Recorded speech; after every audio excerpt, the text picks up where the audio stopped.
La armadura de Kael no era solo metal, era una segunda piel, una prisión de acero forjada en 1000 batallas. Cada anillo de la cota de malla pesaba como un recuerdo de un hombre al que había derribado. Cada placa de hierro en su peto era un grito ahogado, un miedo negado, una noche de terror en la que se acurrucó temblando, creyendo que el frío del metal lo protegería del frío de su propia alma. Incluso ahora, lejos del clamor de los campos de guerra, en la apacible aldea donde las hogueras crepitaban con canciones y no con gritos de agonía, él caminaba como un espectro armado. El sol de la tarde se reflejaba en el metal, proyectando la imagen de un hombre invencible, un coloso de hierro que no conocía la derrota. Pero dentro de esa coraza, el sudor le corría por la espalda en ríos salados, mezclándose con las cicatrices que nunca vería la luz. Sus músculos gritaban bajo el peso constante, un dolor sordo y familiar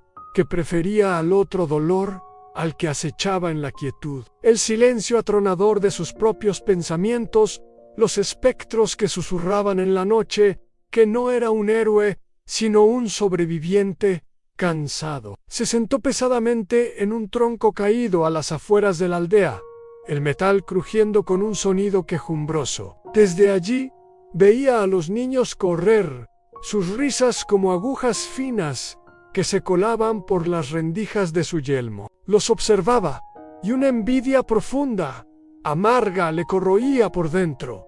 Ellos eran ligeros, eran libres. Él, en cambio, estaba condenado a cargar consigo mismo el peso de su propia defensa, la paranoia de que si se quitaba la armadura, aunque fuera por un instante, se desmoronaría como una torre de arena ante la primera brisa. Se sentía poderoso por fuera, un titán que podía desafiar ejércitos, pero por dentro estaba hecho añicos. Cada respiro era un esfuerzo, no por el peso del hierro, sino por el peso de una gloria vacía y un miedo lleno de realidad. Un anciano se acercó, moviéndose con una lentitud que parecía deliberada, una paz que contrastaba violentamente con la tensión encapsulada de Kael.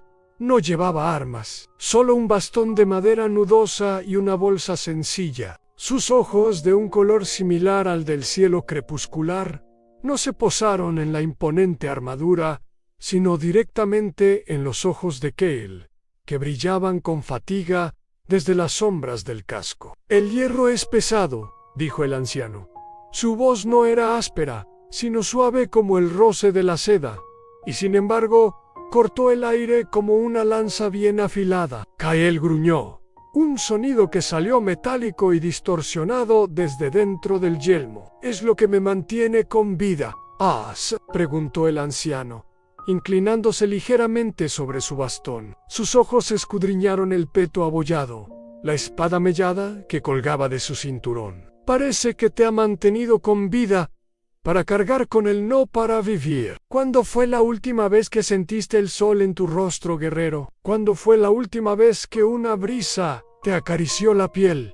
¿No este metal frío?» Kael no respondió. La pregunta le golpeó en un lugar que había mantenido sellado durante años. El anciano no esperó una respuesta.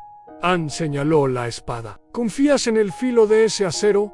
Pero se desafila». Señaló el escudo, lleno de abolladuras y cortes. «¿Confías en que este wood y metal detendrán los golpes?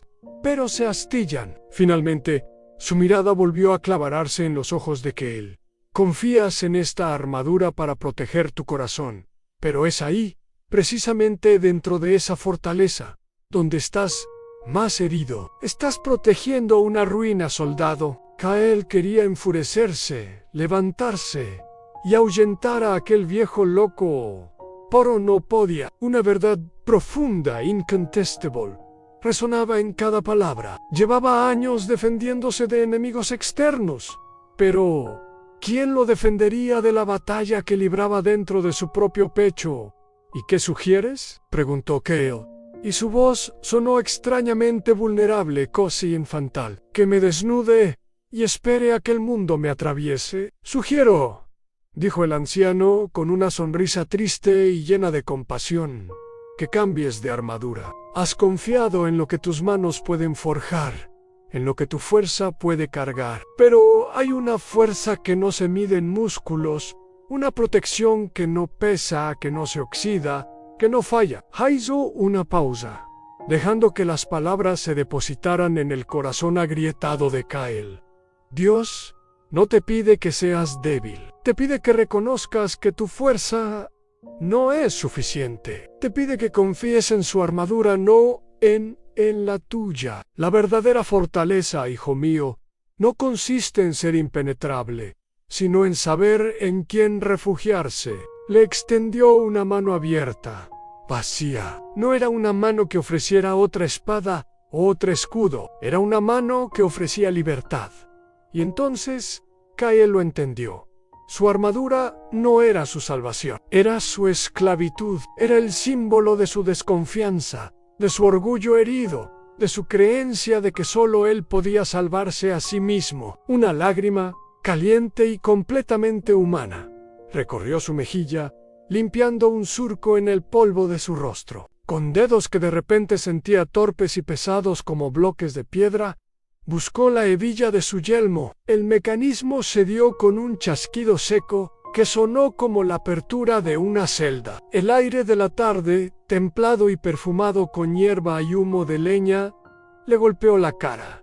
Fue como nacer de nuevo. Respiró hondo y el aire le llenó los pulmones de una manera nueva, sin la constricción del metal. Una tras otra, con una determinación que brotaba de un manantial de fe recién descubierto. Fue deshaciendo las correas, soltando las placas. La cota de malla cayó sobre la hierba con un sonido sordo, como un suspiro de alivio de la tierra itself. El peto, abollado y marcado por la guerra, lo dejó caer a sus pies. Por último, se desprendió de la espada, sintiendo como el peso de la violencia y la autosuficiencia se alejaba de su cintura. Quado Dupai, vestido solo con su túnica raída, temblando no de frío, sino de una vulnerabilidad abrumadora, se sentía desnudo, expuesto, aterradoramente frágil. Pero en medio de ese terror brotó una sensación nueva, una paz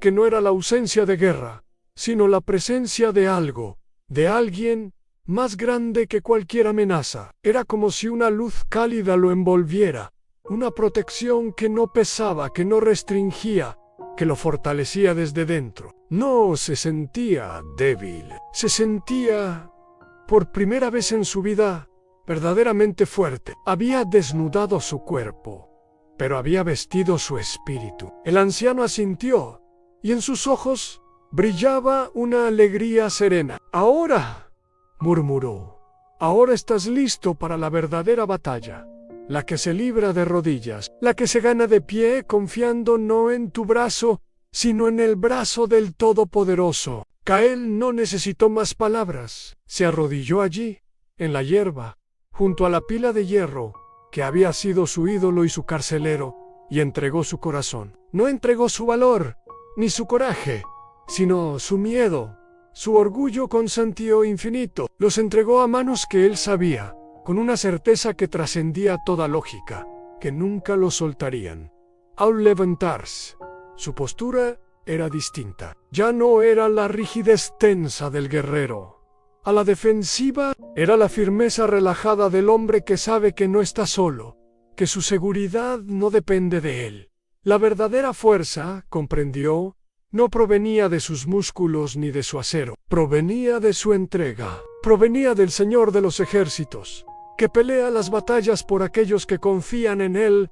Miró hacia el horizonte, donde el sol comenzaba a teñir el cielo de púrpura y oro, y supo que cualquier batalla que pudiera venir, ya fuera de carne y hueso o de oscuridad espiritual, sería diferente. No la enfrentaría escondido detrás de un escudo, sino avanzando con una fe inquebrantable en el poder de aquel que lo llamaba por nombre, que lo había liberado del peso de tenerse que salvar a sí mismo. Y en ese momento, desarmado y más poderoso que nunca, Kael, el soldado, descubrió por fin lo que significaba ser verdaderamente libre.